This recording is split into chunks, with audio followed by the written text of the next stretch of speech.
Sean bienvenidos a las historias de Lilith. Bienvenidos una vez más a todos. Estamos en la parte número 8 de los relatos de horror de H.P. Lovecraft. Vamos a finalizar con el cuento de Howard West, Reanimador. Veamos cómo continúa esto.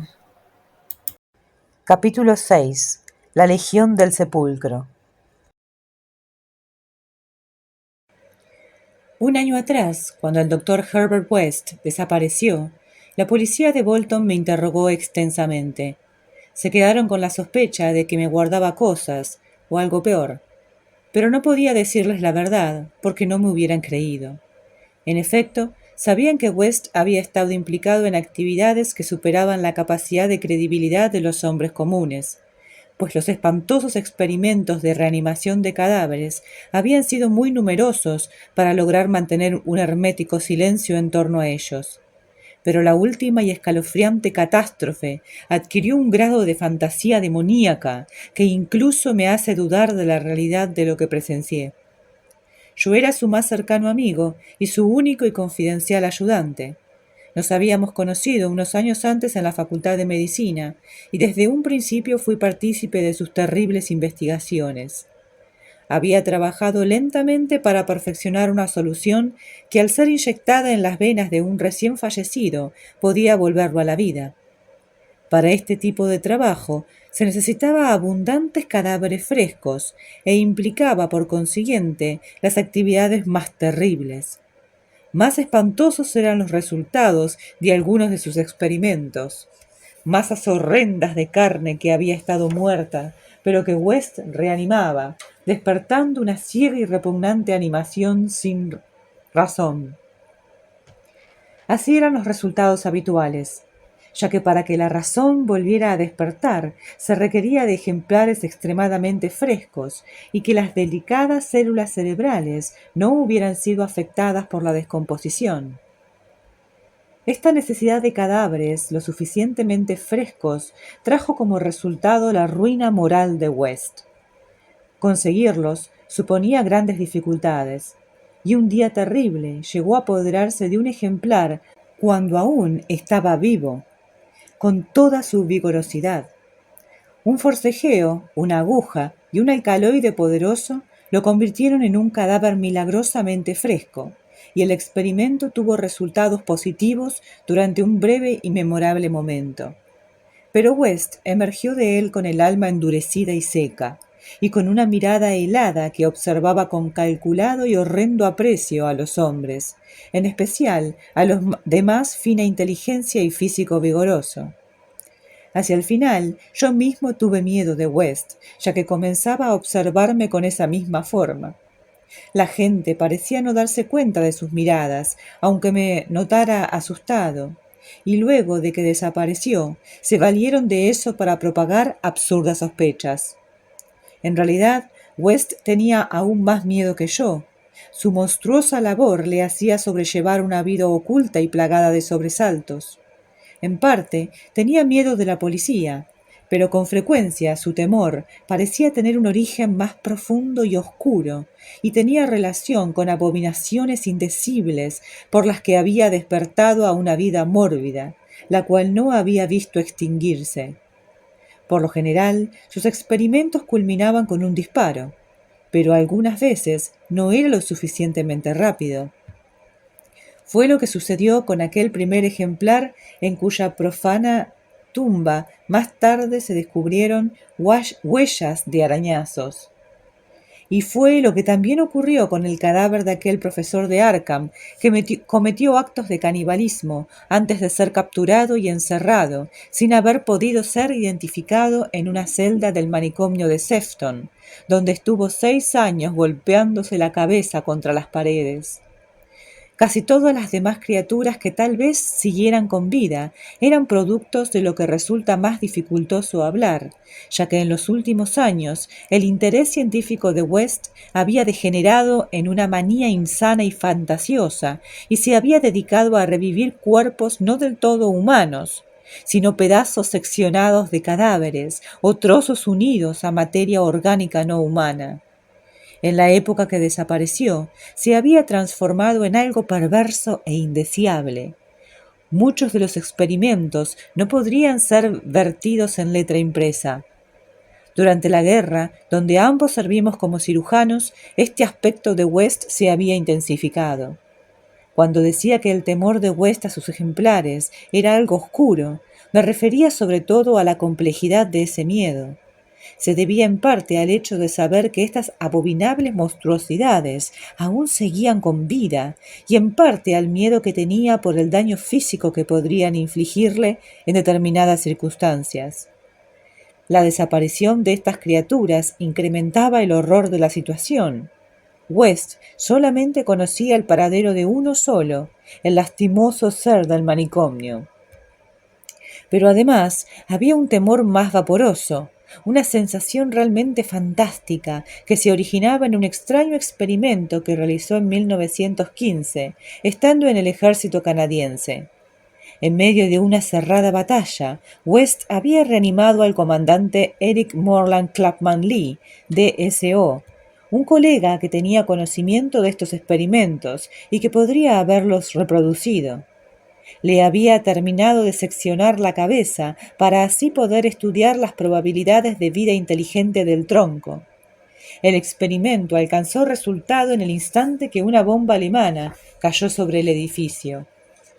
El tronco tuvo movimientos inteligentes y a pesar de que suene increíble, estuvimos seguros de que brotaron sonidos articulados de la cabeza seccionada que se hallaba en el oscuro fondo del laboratorio. De cierta forma, la caída de la bomba fue misericordiosa, pero West nunca estuvo seguro, como hubiera querido, de que él y yo hubiéramos sido los únicos sobrevivientes. Más tarde, a menudo conjeturaba acerca de lo que podría llegar a ser un médico decapitado con los conocimientos para reanimar muertos. El último lugar donde vivió West era una venerable y muy elegante casa que dominaba uno de los más antiguos cementerios de Boston.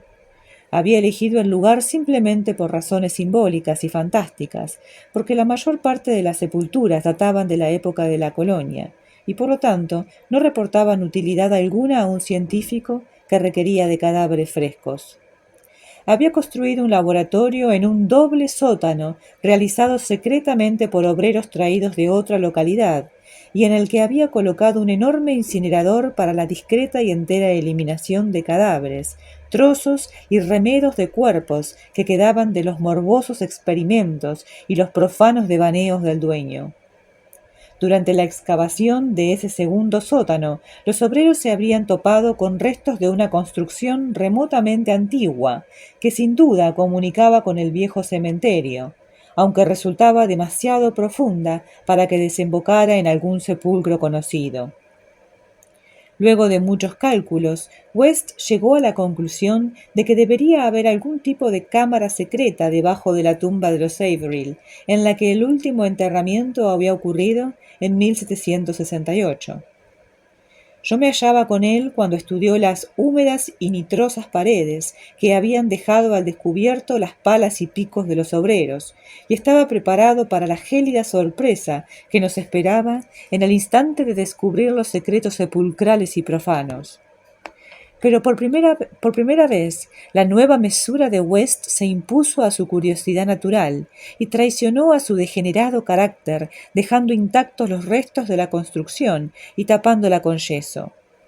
Y así quedaron parte de las paredes del laboratorio hasta la infernal noche. Ya he hecho referencia al paulatino debilitamiento de West, pero debo agregar que era puramente mental e incorpóreo. Observándolo exteriormente, fue el mismo hasta el final. Sereno, frío, delgado, con cabello rubio, ojos azules y gafas, y un aspecto general de joven al que los años y los terrores no le hicieron mella. Incluso parecía tranquilo cuando pensaba en aquella tumba arañada y miraba por encima de su hombro, o cuando recordaba a aquella monstruosidad carnívora que mordía y golpeaba los barrotes de Sefton. El final de Herbert West comenzó en una tarde, en nuestro despacho común, cuando alternaba su singular mirada entre yo y el diario. Desde las arrugadas páginas, un extraño titular lo había atraído, y unas poderosas garras parecieron atraparle desde 16 años atrás. Había ocurrido algo increíble y espantoso en el manicomio de Sefton, del que nos separaban 50 millas, y había conmocionado al vecindario y desorientado a la policía. En medio de la madrugada había penetrado en el parque del manicomio un grupo de hombres silenciosos, y el que parecía su jefe había despertado a los celadores. Era una amenazante figura vestida de militar que hablaba sin mover los labios y cuya voz parecía provenir de un gran estuche negro que transportaba. Si bien su inexpresivo rostro tenía facciones armoniosas, hasta el punto de dar la impresión de poseer una radiante belleza, el director se había llevado un sobresalto cuando lo iluminó la luz del vestíbulo, ya que su rostro era de cera y sus ojos de cristal pintado. Ese hombre debería haber sufrido un brutal accidente. Otro, más alto, guiaba sus pasos, un ser repulsivo cuyo rostro azulado parecía medio carcomido por alguna enfermedad desconocida. El que había hablado exigió que le dieran en custodia al monstruo caníbal que habían traído de Arkham hacía 16 años. Y cuando se negaron, dio una señal que desató un tumulto espantoso. Aquellos demonios atacaron a los celadores golpeando, pateando y mordiendo a los que no pudieron huir. Mataron a 4 para luego conseguir liberar al monstruo.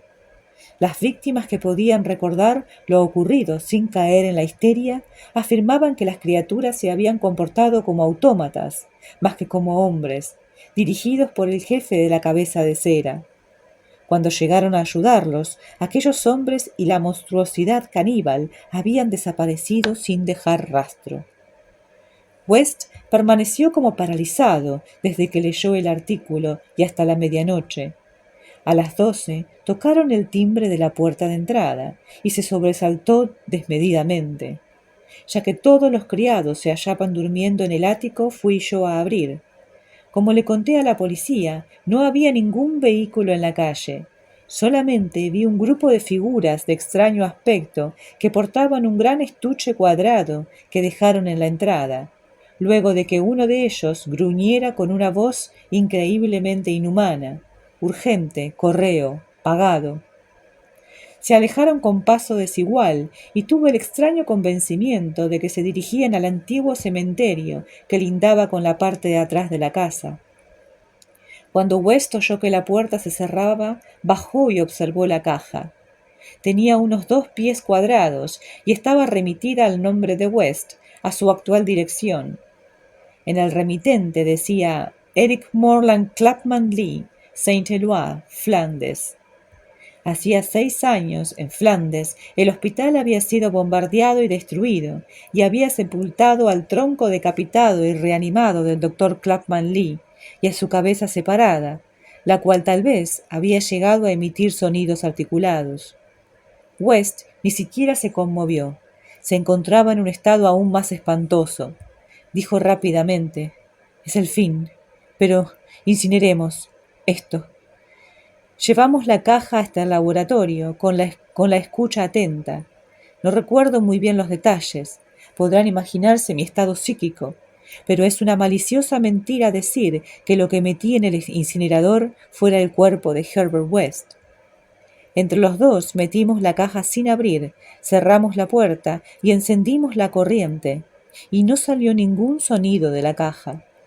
Fue West el primero que notó que se caía el yeso de una parte de la pared donde se había recubierto los restos de la antigua construcción funeraria. Me estaba por echar a correr, pero él me detuvo. Entonces vi una pequeña y negra abertura de donde salía un viento frío y putrefacto, y percibí el olor de las hediondas entrañas de una tierra abominable. No se escuchó ruido alguno, pero en ese momento se apagaron las luces, y vi recortados contra un tipo de fosforescencia que provenía del mundo inferior una horda de criaturas silenciosas que avanzaban penosamente, producto de la locura o de algo aún peor. Sus siluetas eran humanas o casi humanas, o humanas en parte o totalmente inhumanas. Era una horda extravagante y heterogénea. En completo silencio retiraban las piedras una por una del profano muro. Cuando la hendidura fue lo suficientemente ancha, entraron de a uno en el laboratorio, guiados por el ser de solemne paso y cabeza de cera. Una criatura monstruosa de ojos desorbitados, que venía detrás del jefe, agarró a Herbert West.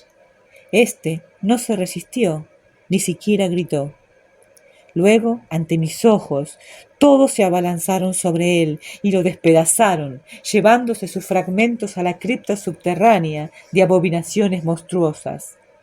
El jefe, el de la cabeza de cera, que vestía uniforme de oficial canadiense, se llevó la cabeza de West. Antes de que desapareciera, vi que detrás de sus gafas sus ojos azules brillaban espantosamente, demostrando por vez primera una arrebatada y visible emoción. Por la mañana los criados me hallaron inconsciente. West había desaparecido. En el incinerador solo había cenizas imposibles de identificar. Me han interrogado detectives, pero ¿qué podría decir?